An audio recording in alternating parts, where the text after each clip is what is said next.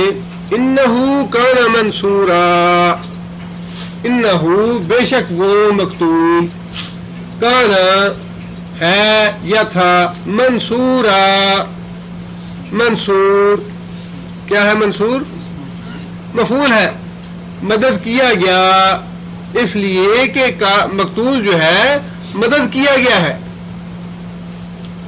کس کی مدد ہے حاصل؟ اسے حکومت کی، اسلامی حکومت کی اسے مدد حاصل ہے بدلہ لینے میں، دیت وصول کرنے میں. اسلامی حکومت اس بات کی ذمہ دار ہے مقتول کو یا تو قصاص لے کے دے یا دیت لے کے دے، اور چونکہ اس کی مدد کی گئی حکومت سے لہذا اللہ فرماتے ہیں کہ اس کو زیادتی نہیں کرنی چاہیے. زیادتی نہ کرے، وہ جتنا اس کے ساتھ ظلم ہوا ہے اتنے ظلم کا بدلہ لے.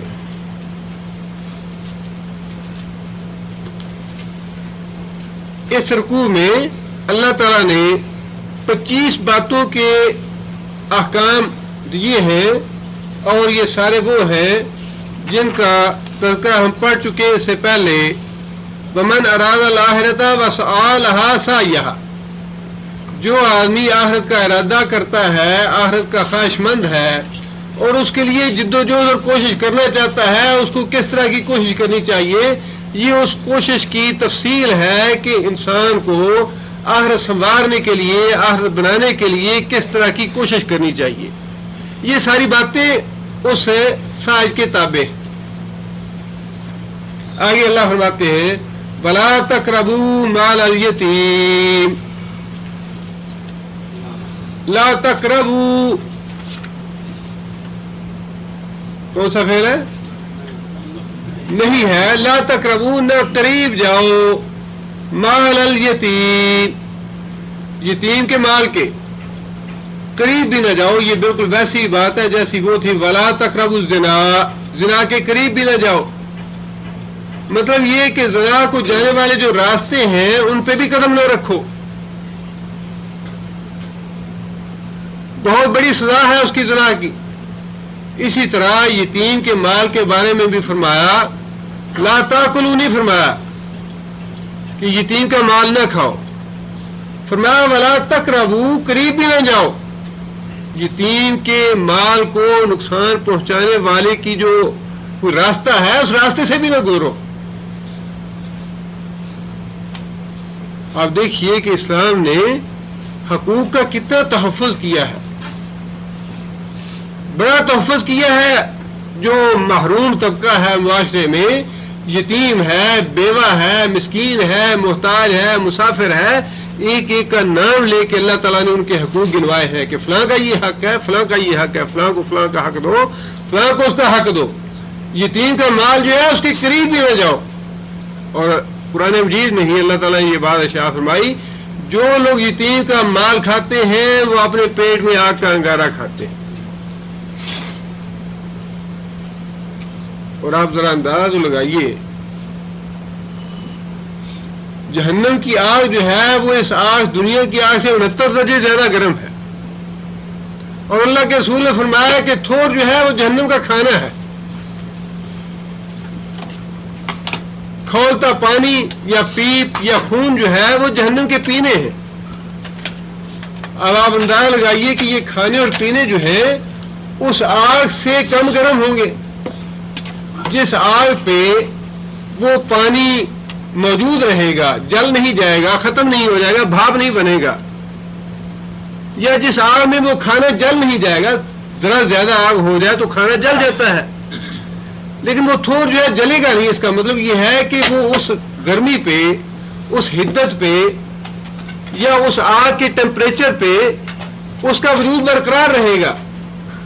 تو وہ آگ کا انگارہ ہی ہوا جو اس آگ کی ٹیمپریچر پہ برقرار رہے. جو وہ تھوڑ کھائے گا گویا وہ آگ کا انگارہ ہی ہے، جو وہ پانی پیے گا وہ آگ ہی پیے گا. لہذا اللہ نے فرمایا کہ جو آدمی مال کھاتا ہے یتیم کا وہ اپنے پیٹ میں آگ کا انگارہ کھاتا ہے. اور قیامت کے دن کھانا پڑے گا. ایسی بات نہیں ہے کہ یہ معاذ اللہ باتیں اللہ نے ایسے کہہ دی. وہ آگ کھانی پڑے گی جو اس نے مال کھایا اس میں دنیا میں. کسی کا مال غصب کر لینا, ناجائز ظلم سے کسی کا مال لے لینا, بڑی سزا ہے اس کی اللہ کے ہاں.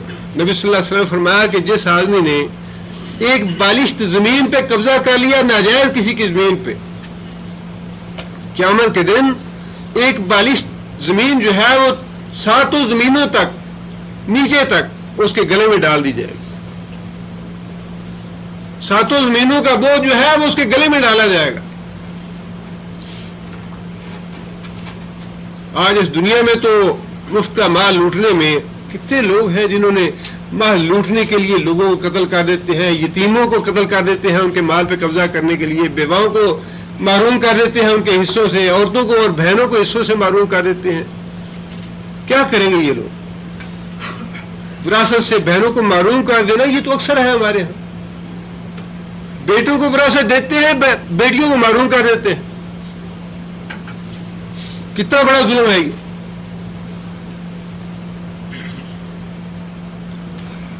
فرمایا کہ یتیم کے مال کے قریب بھی نہ جاؤ الا مگر بلتی باہر فجر ہے ساتھ اس طریقے کے یا احسن جو کہ بہت ہی اچھا ہو, احسن ہو جس میں یتیم کا بھلا ہو. یتیم چھوٹا ہے 5-6 سال کا ہے, اب اس کے مال کو اس کی تعلیم و تربیت پہ خرچ کرنے کی اجازت ہے معروف طریقے سے, مال لٹانے کے لیے نہیں کہ ادھر ادھر ضائع کر دو اس کا مال اور کہو جی میں نے تو اس پہ خرچ کیا ہے اس کی تعلیم و تربیت پہ. اس کی خیرخواہی کرتے ہوئے اس کی تعلیم و تربیت پہ خرچ کیا جائے, یا اس کی خیرخواہی کرتے ہوئے کسی اچھے بزنس میں لگا دیا جائے جس سے اس یتیم کا بھلا ہو. فرمایا کہ جو کوئی آسان طریقہ ہے اگر اس طریقے سے یتیم کے مال کو استعمال کرو تو اس کی اجازت ہے, ورنہ فرمایا کہ اس کے قریب بھی نہ جاؤ, آگ کے انگارے ہیں یہ. اس دنیا میں جو تمہیں 10,000 نظر آتا ہے یا ڈالر نظر آتے ہیں یا ریال نظر آتے ہیں یہ آگ کے انگارے ہیں, ان کے قریب نہ جاؤ.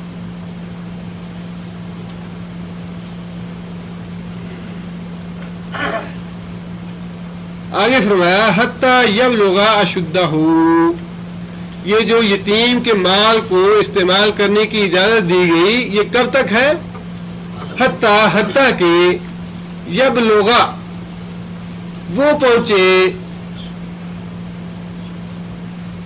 اشدہ, شدید کسے کہتے ہیں؟ سخت. اشدہ بہت ہی قوت کو, بہت ہی طاقت کے زمانے کو, بہت ہی قوت کے زمانے کو. اور قوت کا زمانہ کون سا ہوتا ہے؟ جوانی کا زمانہ, شعور کا زمانہ. یعنی جب وہ اپنے شعور کے زمانے کو پہنچ جائے, جوانی کے زمانے کو پہنچ جائے, اس وقت تک اگر بھلے طریقے سے اس کا مال استعمال کرتے ہو تو اجازت ہے. اگر یتیم کی خیرخواہی کرتے ہوئے اس مال کو اجازت کرتے ہو تو اس کا بڑا اجر و ثواب ہے.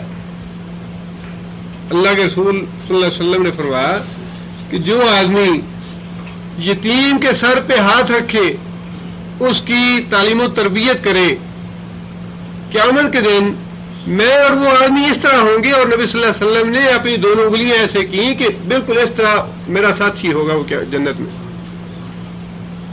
جو یتیم کی پرورش کرتا ہے, یتیم کے ساتھ نیک سلوک کرتا ہے.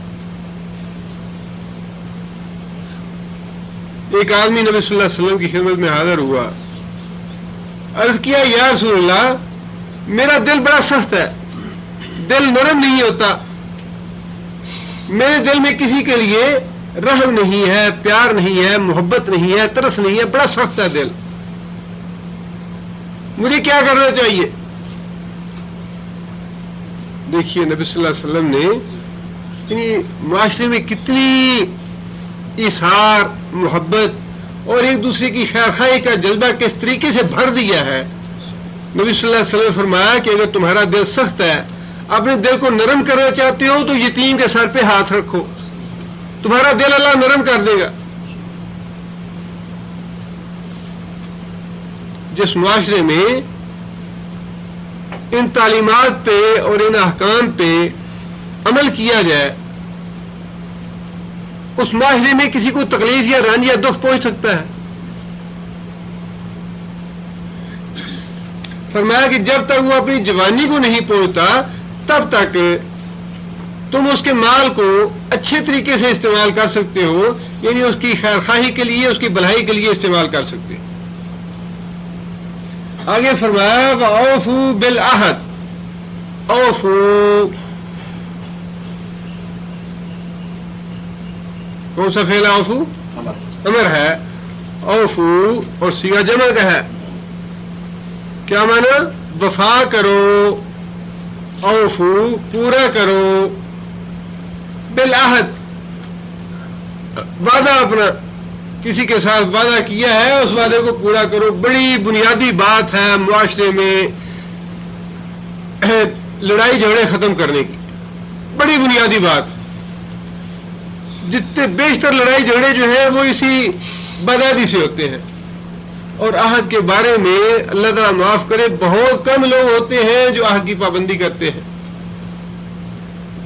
کسی کو بتا دیا اچھا جی میں کل فلاں جگہ پہ اتنے بجے پہنچ جاؤں گا، آدمی پہنچا ہے، انتظار کر رہا ہے، گھنٹہ 2 گھنٹے گزر گیا، آدمی آیا ہی نہیں، بھائی مجھے تو یاد نہیں رہا تھا، یا بھائی مجھے تو فلاں کام پڑ گیا میں ادھر چلا گیا۔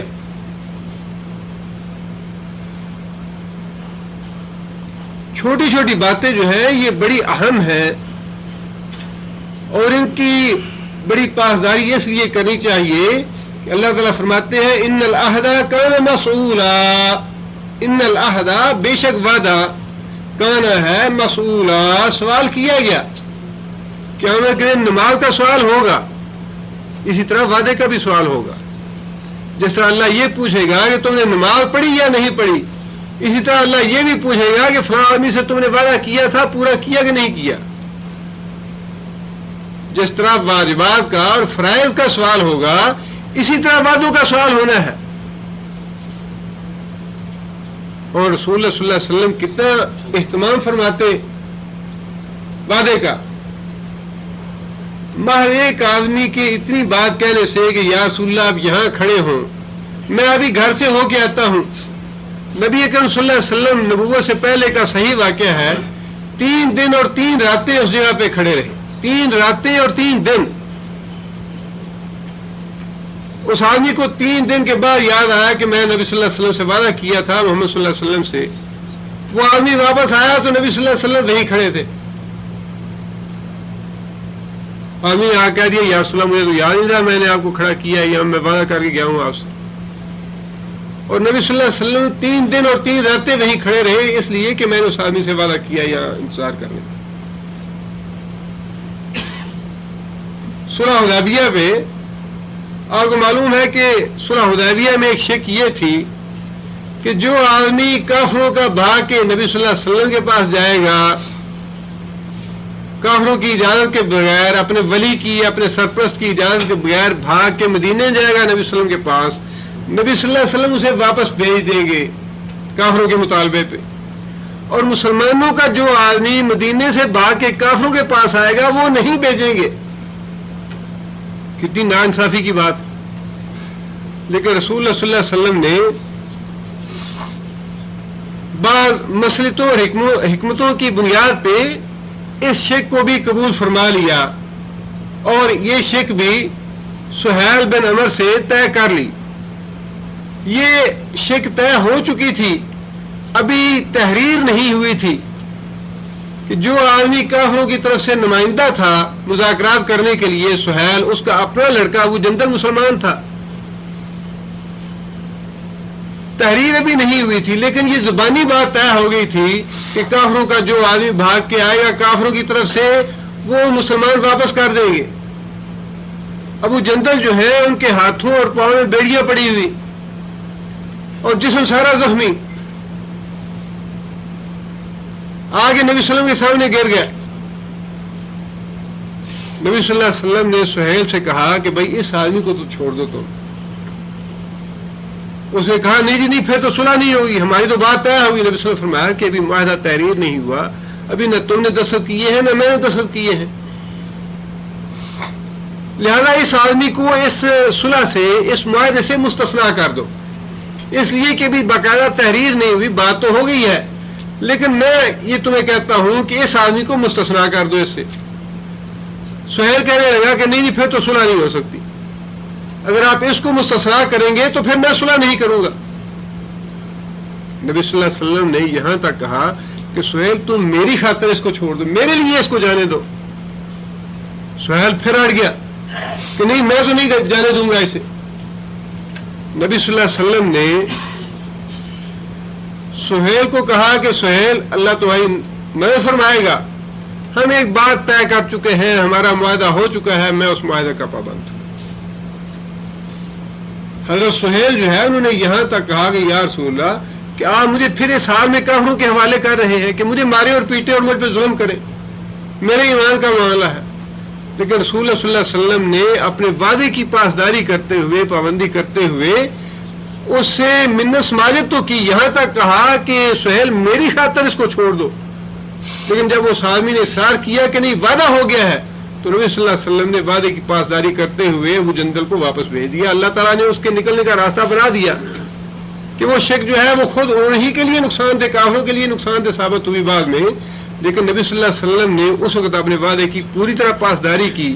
اور مسلمانوں میں سے حضرت عمر رضی اللہ تعالیٰ عنہ خود بڑے اس معاملے میں شدید جذبات رکھتے تھے کہ نبی صلی اللہ علیہ وسلم نے کیوں واپس بھیج دیا، حتیٰ کہ حضرت عمر رضی اللہ تعالیٰ عنہ کی سیرت میں یہ لکھا ہے کہ جب وہ جنگل واپس جانے لگے، اپنے باپ کے ساتھ جا رہے تھے مکہ کو، تو حضرت عمر رضی اللہ تعالیٰ عنہ نے اپنی تلوار جو تھی نا وہ نکالی میان سے، اور اس کا دستہ جو ہے وہ سہیل کے آگے کرتے جا رہے تھے، اور کہنے لگے کہ بھائی کافر جو ہے یا مشرک جو ہے اس کا خون تو کتے کا خون ہے، اس کی کیا بات ہے، پکڑو تلوار مارو اسے اپنے باپ کو۔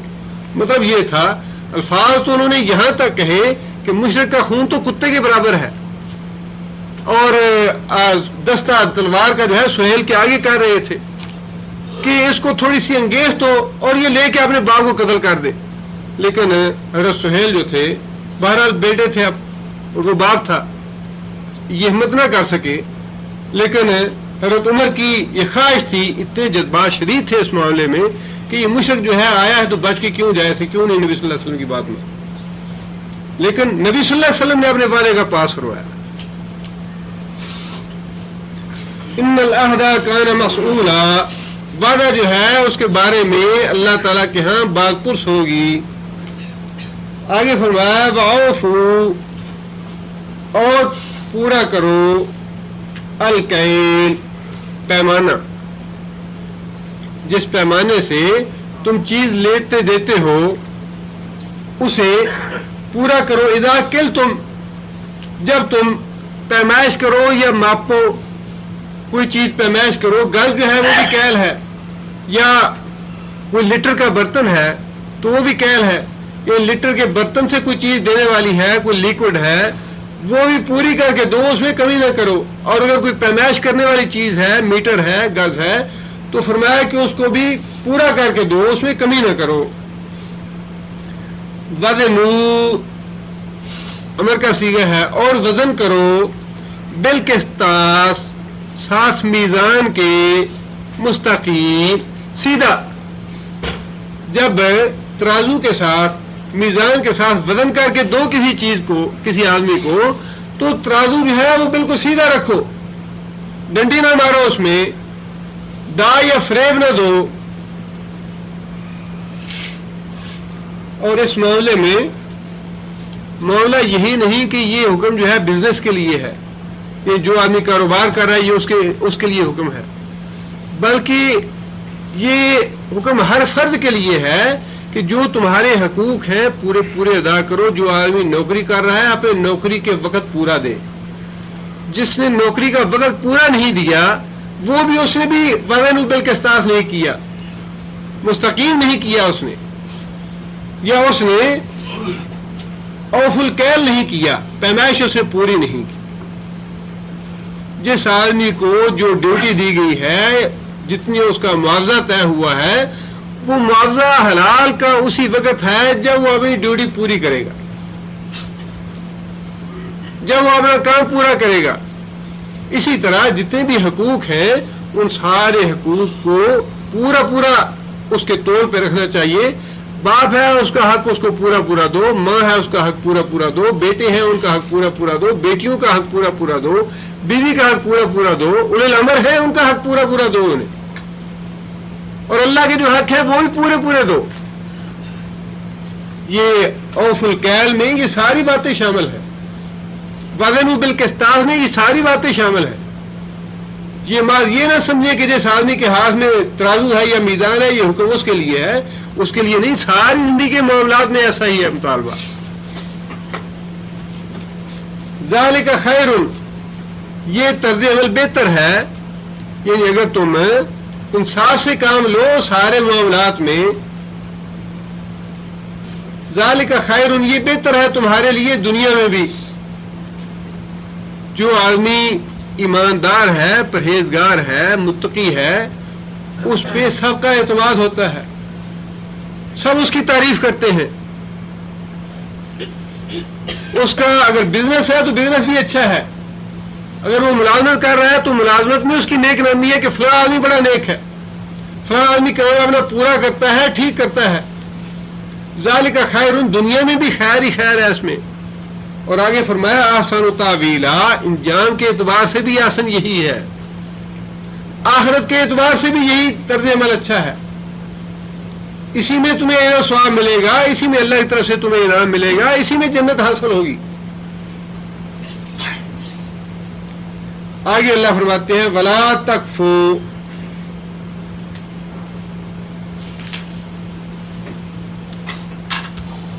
تکفو کیا مادہ ہے اس کا؟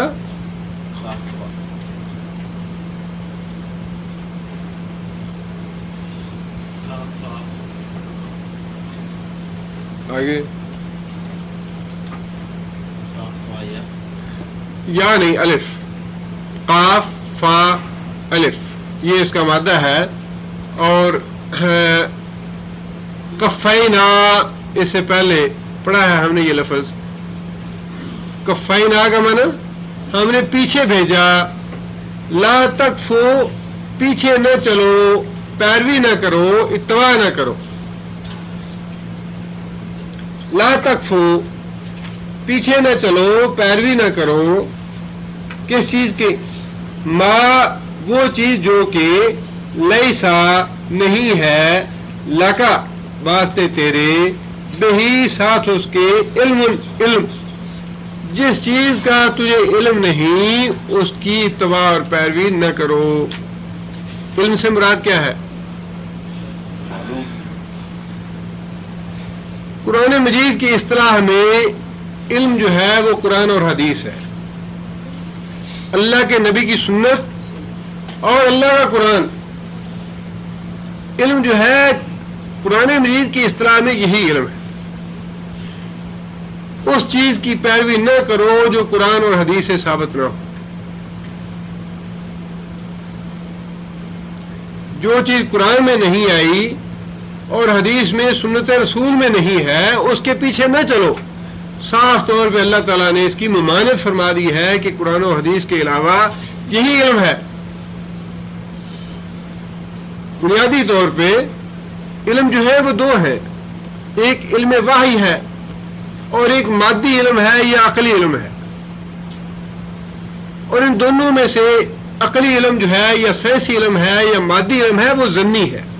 علماء نے سائنسی علم کو ظنی علم کہا ہے کہ وہ قطعی کبھی نہیں ہوتا. آج ایک تھیوری ہے, کل دوسری تھیوری ہے, پرسوں تیسری بات ہے, اگلے دن چوتھی بات ہے. اور سائنس کے کتنے کلیے ایسے ہیں, کتنے اس لیے کہ دونوں واحد ہیں. اور چونکہ آیت عام ہے لہذا مفسرین نے اس سے یہ مطلب بھی لیا ہے کہ عام اپنی زندگی میں جس بات کے بارے میں تمہیں قطعی علم نہ ہو جائے اس کے پیچھے نہ چلو, اسے تسلیم نہ کرو, اس پہ عمل نہ کرو. مثال کے طور پہ کوئی آدمی کہتا ہے فلاں آدمی جھوٹا ہے. اب یہ سنی سنائی بات ہے, جب تک آپ کو یہ واقعی تجربہ نہ ہو جائے, علم نہ ہو جائے کہ فلاں آدمی واقعی جھوٹا ہے, اس وقت تک اس کو جھوٹا نہ کہو. کوئی آدمی کہتا ہے یہ فلاں آدمی شرابی ہے, جب تک آپ کو پوری طرح یقین اور علم نہ ہو جائے کہ واقعی شرابی ہے، کسی کو شرابی نہ کہو، کسی پہ تہمت نہ لگاؤ اس طرح کی، کسی کی افواہ پہ کان نہ دھرو. گویا یہ ایک طرح سے جو بلا سبب اور بلا وجہ معاشرے میں افواہیں پھیلتی ہیں، بے بنیاد باتیں پھیلتی ہیں، غلط فہمیاں پھیلائی جاتی ہیں، ان سے روک دیا گیا کہ جب تک کسی بات کا قطعی علم نہ تمہیں ہو جائے، جب تک اس کے بعد اس چیز کے پیچھے نہ چلو. آگے فرمایا کہ ان السمع، بے شک کان، والبصر اور آنکھ، والفؤاد اور دل، کلو ہر ایک، اولئک، اولئک کیا ہے؟ اس میں اشارہ ہے جمع کے لیے. یہ ساری کی ساری چیزیں، یہ کلو، یہ ساری کی ساری، کان ہے، انہو، اس سے، مسئولا، سوال کی گئی، بال پرس کی گئی. یعنی یہ چیزیں جو ہیں ان کی بال پرس ہوگی قیامت کے دن، اس لیے کہ پیروی کرنے میں، عمل کرنے میں ان چیزوں کا بڑا حصہ انسان سنتا ہے تو پیروی کرتا ہے. کسی سے مسئلہ اچھا سن لیا، اچھی بات سنی، اس کی پیروی کر لی. بری بات سنی، برے راستے پہ چل نکلا انسان آنکھوں سے دیکھتا ہے، دیکھا کسی کو نیک کام کرتے ہوئے تو انسان کے دل میں رغبت پیدا ہوئی، نیکی پہ چل دیا. اور کسی کو برا کام کرتے دیکھا، برائی کی دل میں جذبہ پیدا ہو گیا، برے راستے پہ چل نکلا. اس طرح دل جو ہے وہ خواہشات کا مرکز ہے، نیکی کی خواہش بھی پیدا ہو سکتی ہے، برائی کی خواہش بھی پیدا ہو سکتی ہے.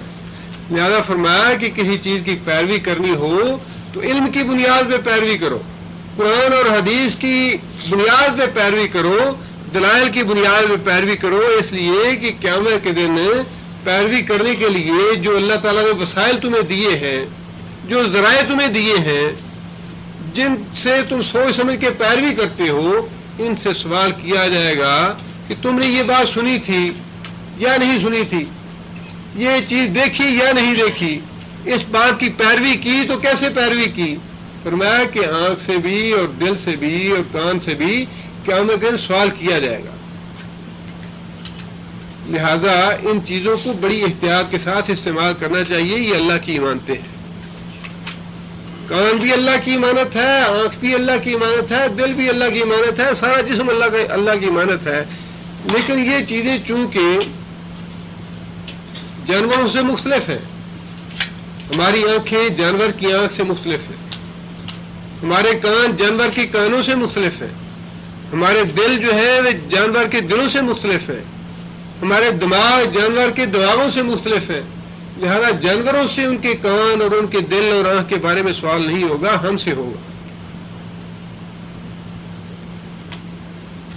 صرف ان آنکھوں سے وہی چیز دیکھی جائے جس کا اللہ کے رسول نے حکم دیا ہے، کانوں سے وہ چیز سنی جائے جس کی اللہ کے رسول نے اجازت دی ہے، خواہشات وہ پیدا کی جائے جس کی اللہ کے رسول نے اجازت دی ہے، جس کی رغبت دلائی ہے. فرمایا کہ دو آدمی ایسے ہیں جن پہ رشک کرنے کی خواہش دل میں پیدا ہونی چاہیے. فرمایا ایک وہ آدمی جسے اللہ نے قرآن دیا ہے، وہ دن رات پڑھتا رہتا ہے اسے، اور ایک وہ آدمی جسے اللہ نے مال دیا ہے، دن رات اللہ کی راہ میں خرچ کرتا ہے. پھر خواہش پیدا کرنی ہے دل میں، ایسی پیدا کرو جس کا کوئی اجر و ثواب ہو، جس سے کوئی نیکی حاصل ہو. اور اگر خواہش یہ ہو کہ اللہ مجھے پیسے دے تو میں بھی اپنے بیٹے کی شادی پہ اتنے اڑا دوں، یا میں بھی فلاں چیزیں خرید کے گھر میں رکھوں اور اپنی اولاد کو گمراہ کر دوں، ماں خواہش کرنے سے انسان گناہ مول لے لے.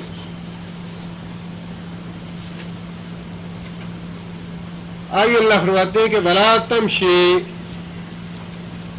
اور نہ چل نہیں ہے فی الارض زمین میں، مراحن اکڑ کے، مراحن اکڑنا مصدر ہے، انکا بے شک تو، لن تحرک الارض تخرقہ کون سا فعل ہے؟ مضارع ہے، صیغہ واحد مذکر حاضر کا. خارق عادت کسے کہتے ہیں؟ اردو میں لفظ استعمال ہوتا ہے خارق عادت، یعنی ایک عام قاعدے کلیے کی بات ہو، اس سے جب ہٹ کے کوئی بات ہو جاتی ہے تو اسے کہتے ہیں یہ خارق عادت بات ہوئی ہے، خلاف عادت بات ہوئی ہے. خارق کا معنی ہوتا ہے پھاڑنا کسی چیز کے ٹکڑے کرنے. لن تخرق الارض، تو زمین کو نہیں پھاڑ سکتا، تو زمین کو ٹکڑے نہیں کر سکتا. یعنی اگر اکڑے گا تو کیا کر لے گا؟ زمین کو پھاڑ دے گا. ولن تبلغ الجبال طولا، لن کا لفظ استعمال کر کے مکمل طور پہ تاکید کے ساتھ نفی کر دی. تو ہرگز ایسا نہیں کر سکتا. لن تحرک الارض، تو ہرگز زمین کو نہیں پھاڑ سکتا. ولن تبلغ الجبال، اور نہ تو پہنچ سکتا ہے پہاڑوں کی بلندی کو. ایک تو سے ایسی ایسی چیزیں اللہ تعالیٰ نے، یعنی اللہ تعالیٰ نے اپنا تو ذکر ہی نہیں فرمایا، فرمایا کہ میری جو مخلوق ہے اس کو تم بگاڑ نہیں سکتے، اس کا کچھ نقصان نہیں تم کر سکتے میری مخلوق کا. زمین کو نہیں پھاڑ سکتے. اب دیکھیے کہ زلزلے آتے ہیں اللہ کے امر سے، اللہ کے حکم سے، تو پہاڑوں کے پہاڑ، بستیوں کی بستیاں زمین کے نیچے دفن ہو جاتے ہیں. پہاڑوں کے پہاڑ اور بستیوں کی بستیاں جو ہے، اور بڑے بڑے مضبوط محلات اور عمارتیں اور قصر اور قلعے جو ہے زمین بوس ہو جاتے ہیں. زلزلہ آتا ہے، اور جب انسان کو خود کسی پہاڑ سے راستہ بنانا پڑے، نفق بنانی پڑے، سرنگ بنانی پڑے، کہیں پہاڑی راستوں پہ اگر دوستوں نے کام کیا ہو تو پتہ ہے کہ پہاڑی راستوں سے سڑک بنانی، صرف معمولی سڑک بنانی ہو تو کتنا مشکل ہوتا ہے وہاں.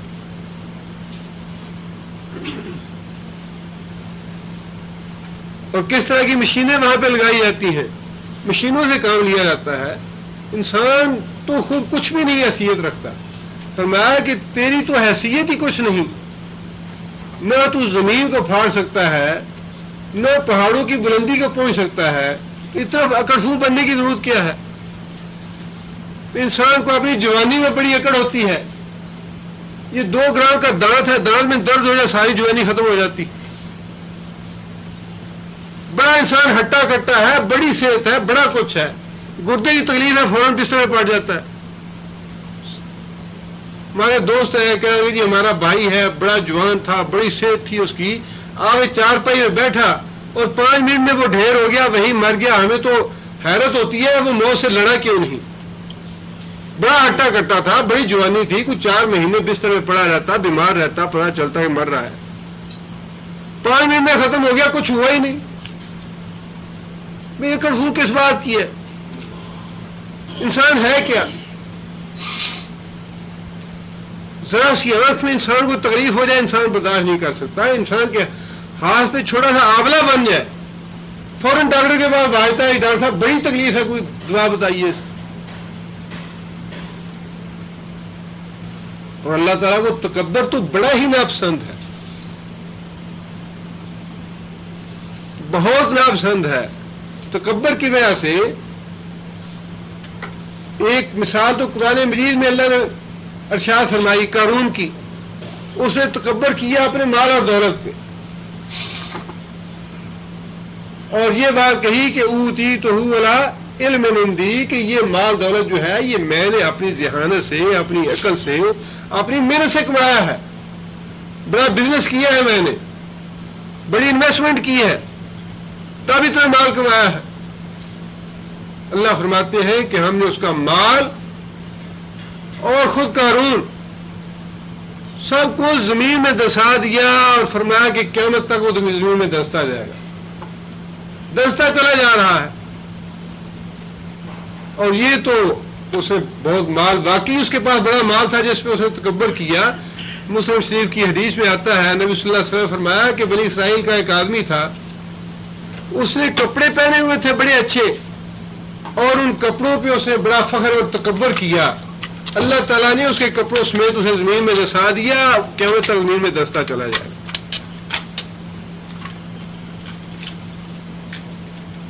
اور حدیث میں نبی صلی اللہ علیہ وسلم فرمایا کہ اللہ یہ فرماتا ہے کہ تکبر جو ہے، بڑائی جو ہے، کبریائی، یہ تو میری چادر ہے، میرا آزار ہے یہ، اور جو آدمی میری چادر چھیننے کی کوشش کرے گا میں اس کو جہنم میں ڈال دوں گا۔ اور ایک دوسری حدیث میں نبی صلی اللہ علیہ وسلم فرمایا کہ جو لوگ دنیا میں تکبر کرتے ہیں، غرور کرتے ہیں، قیامت کے دن ان کی سزا یہ ہوگی کہ ان کے جسموں کو چیونٹیوں کی شکل دے دی جائے گی۔ دنیا میں تم بڑے بنتے تھے، آج اپنی بڑائی کا نتیجہ دیکھو، یہ ہے تمہاری بڑائی۔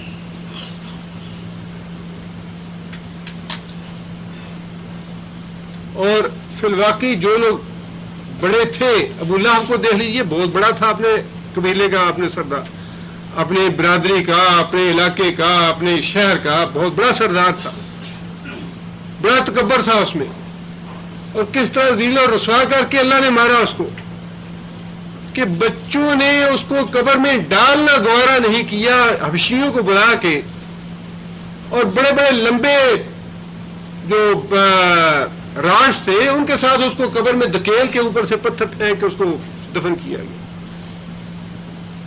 اس کے اتنی بدبو تھی اس کی لاش میں، کتنے دن وہ بے گور و کفن پڑی رہی لاش اس کی، اور بیٹوں نے اس کو پکڑنا اور ہاتھ لگانا تک گوارا نہیں کیا، حبشیوں کو بلا کے اس کو قبر میں دفن کروایا گیا۔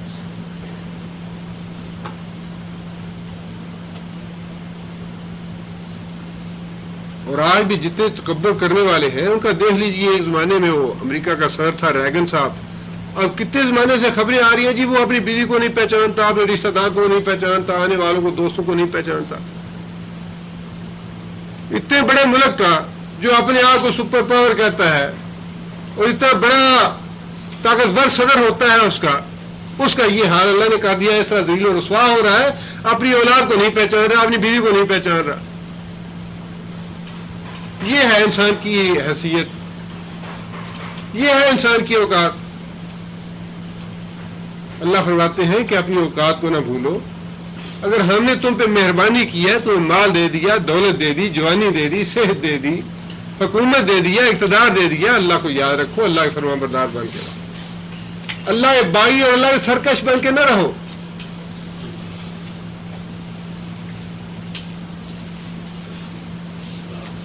آگے اللہ فرماتے ہیں کہ کلو ذالک، کلو یہ ساری باتیں جن کا اوپر ذکر ہو چکا، کلو یہ سارے امور، یہ ساری باتیں، یہ سارے احکام، ذالک کان سیئہ ہے اس کا برا پہلو، عند ربک تیرے رب کے نزدیک، مکروہا مکروہ ناپسند۔ یہ ساری جو چیزیں ہیں، یہ سارے جو حکم ہیں، ہر بات کا ایک اچھا پہلو ہے۔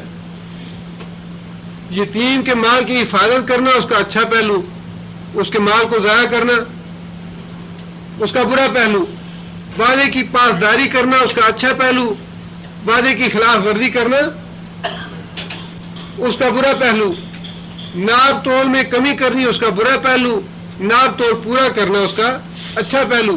اللہ فرماتے ہیں کہ یہ جو احکام ہیں ان کا برا پہلو تیرے رب کے ہاں بڑا ناپسندیدہ ہے۔ اللہ بالکل پسند نہیں کرتا کہ تم برے پہلو کی طرف جاؤ، تم ان چیزوں کا برا پہلو اختیار کرو۔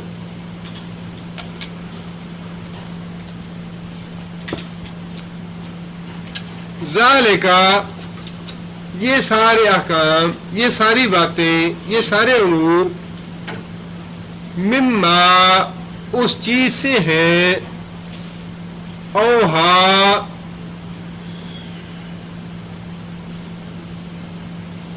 کون سا فعل اوہا؟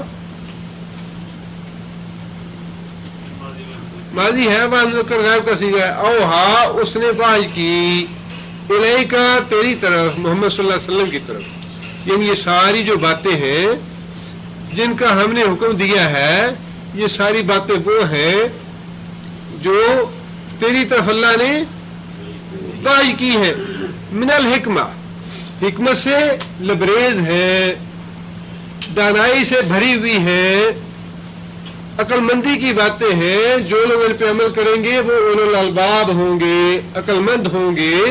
وہی لوگ سیانے ہیں، وہی لوگ ذہین ہیں جو ان پہ عمل کریں گے. اس لیے کہ یہ ساری باتیں حکمت سے بھری ہوئی ہیں، یہ ساری باتیں دانائی کی ہیں.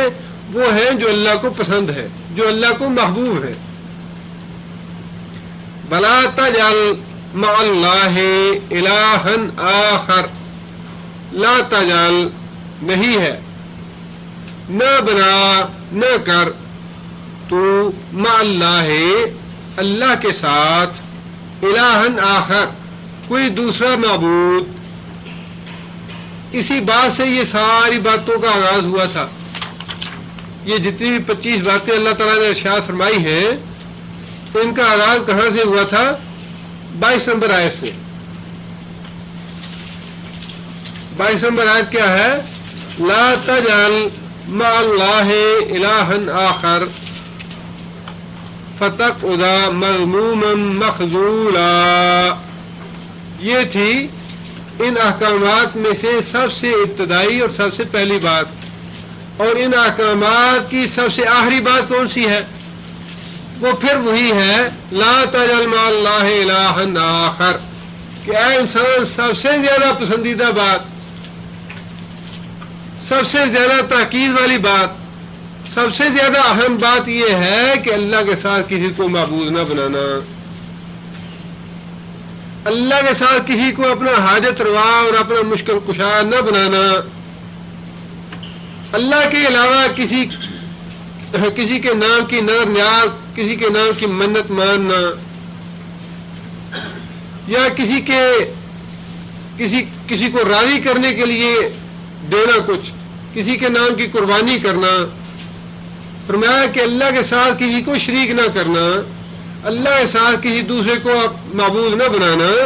فتلقى فی جہنم ملوما مدحورا، ورنہ کیا انجام ہوگا اس کا؟ تلقى کون سا فعل ہے؟ مضارع مجہول ہے.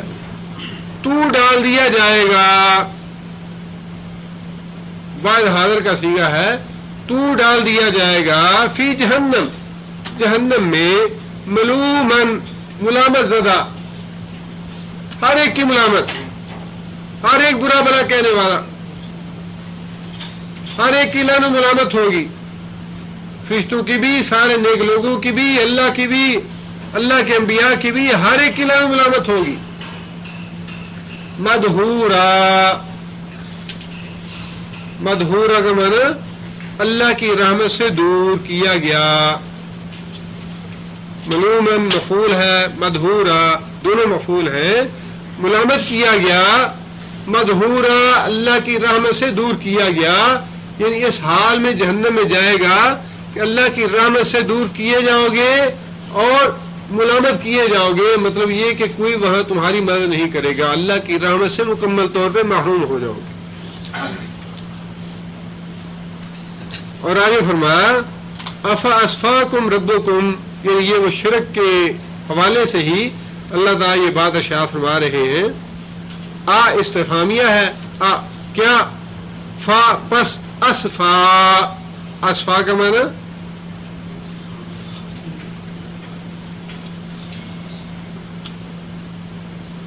دینا، صفا، صفا کا معنی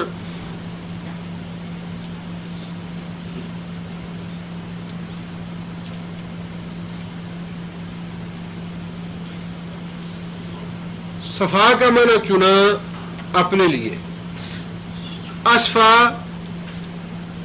چنا دوسرے کے لیے. یہ بالکل وہی فرق ہے جو خراجہ اخراجہ میں. خراجہ کا معنی نکلا، اخراجہ دوسرے کو نکالا. نازلا، نازل ہوا. انزلا دوسرے کو اتارا. صفا چنا اپنے لیے، اسفا دوسرے کے لیے چنا.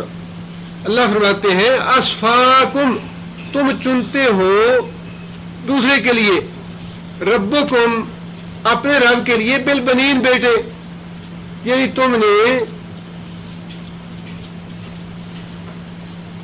افا اسفاکم کیا چنے تمہارے لیے تمہارے رب نے بیٹے, رب نے چنے, اسفا تمہارے رب نے تمہارے لیے چنے بیٹے, واتخذ من الملائکۃ اناسا, واتخذ کون سا فعل ہے؟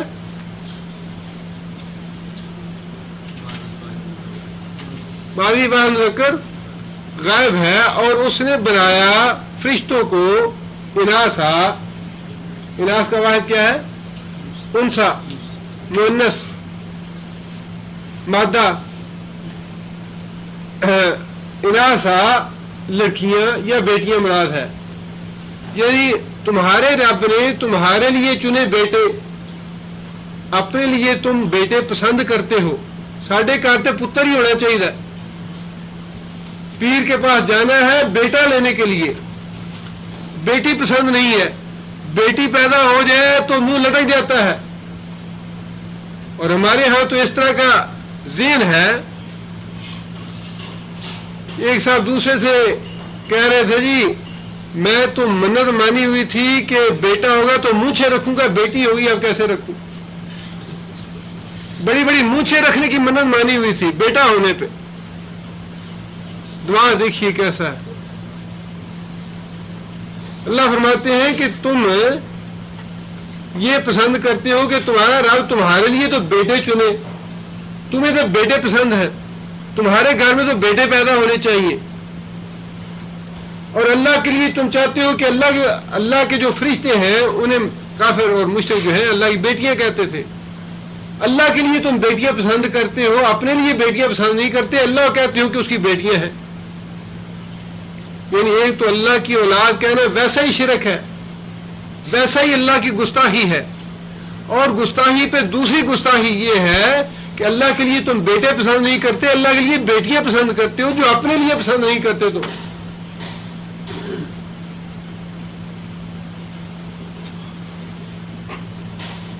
انکم بے شک تم لوگ لتقولون البتہ کہتے ہو, قولاً کہنا, عظیما بہت بڑی بات, بہت بڑی شرکیہ بات, بہت بڑی جھوٹی بات, بہت بڑی گستاخی کی بات, بہت بڑی غلط بات. یہ اللہ تعالیٰ نے اس بات کو عظیمہ کہہ کے چھوڑ دیا کہ ہے بہت بڑی بات, اللہ کی گستاخی کی کہہ لے, اللہ کی شرک کی کہہ لے, اللہ کی بے ادبی کی کہہ لے. لیکن ایسا کہنا جو ہے یہ بہت بڑی بے ادبی ہے. ایک تو اللہ کی اولاد کہنا ہی شرک ہے, اللہ کی اولاد نہیں, اور دوسرا پھر اولاد میں سے بھی بیٹوں کی بجائے بیٹیاں پسند کرنی اللہ کے لیے, یہ گستاخی پہ دوسری گستاخی ہے. یعنی جس چیز کو تم اپنے لیے پسند نہیں کرتے اسے اللہ کے نام منسوب کرتے ہو. اس رکوع میں بڑا یہ اہم رکوع ہے, اور اس کا مطالعہ غور کے ساتھ اور تفصیل کے ساتھ گھر میں ضرور کیجیے. اور جو یہ احکام ہیں وہ یہ اس لیے ہیں کہ ان پہ عمل کیا جائے. قرآن مجید سارے کا سارا پڑھنے پہ میں ہمیشہ زور دیتا ہوں. ہمارے ہاں اکثر یعنی یہ طریقہ ہے, بعض لوگوں نے قرآن مجید کے اپنے اپنے فکر کے مطابق یا اپنے اپنے مشن کے مطابق سلیبس بنا لیے کہ قرآن کی فلاں فلاں آیت جو ہے وہ بڑی اہم ہے, اس کا مطالعہ کیجیے, فلاں فلاں آیتیں جو ہیں اس کا مطالعہ کیجیے, اس کا لٹریچر بنا لیا, اس کے سلیبس بنا لیے, اس کے انتخاب بنا لیا, اور وہ اپنے جو کارکن ہیں, اپنے ہیں کام کرنے والے یا اپنے مشن کے لوگ جو ہیں ان کو دے دیا بھائی یہ پڑھو. ایک لحاظ سے ایک حد تک تو ٹھیک ہے بات کہ قرآن کی طرف رجوع کرنا, قرآن پڑھانا, قرآن کی دعوت دینا اچھی بات ہے, لیکن اس کا میں سمجھتا ہوں واللہ عالم بالصواب اس میں ایک خامی ہے. وہ خامی یہ ہے کہ جو مطلوبہ مشن ہوتا ہے اس پہ زور دینے والی آیتیں جو ہیں وہ تو سامنے آ جاتی ہیں یا انہیں تو انسان پڑھ لیتا ہے, لیکن باقی سارے جو احکام ہیں وہ انسان کے سامنے کبھی نہیں آتے, ساری زندگی انسان انہیں دیکھ نہیں پاتا. مطلوب یہ ہے کہ قرآن مجید کا مطالعہ جو ہے الف سے لے کر یہ تک تسلسل کے ساتھ کیا جائے. اس میں وراثت کے احکام بھی آئیں گے، نکاح کے بھی آئیں گے، طلاق کے بھی آئیں گے، حقوق کے بھی آئیں گے، اور بھی جتنے معاشرے کے احکام ہیں وہ سارے کے سارے آتے ہیں. ان سب کو پڑھنا چاہیے، سب کا مطالعہ کرنا چاہیے، ان سب کو دیکھنا چاہیے کہ اللہ تعالیٰ ہمیں کیا احکام دیتا ہے. اس لیے مطلوب یہ ہے کہ قرآن مجید کو تسلسل کے ساتھ مطالعہ اس کا کیا جائے اور جتنے بھی احکام ہیں سب کی پابندی کی جائے، اس لیے کہ ساری باتوں کے لیے اللہ تعالیٰ کے ہاں انسان سے بات پرس ہوگی اور جواب دہی ہوگی. اللہ تعالیٰ ہمیں اس پہ عمل کرنے کی توفیق عطا فرمائے. سبحان ربک رب العزت عما یصفون وسلام علی المرسلین والحمد للہ رب العالمین.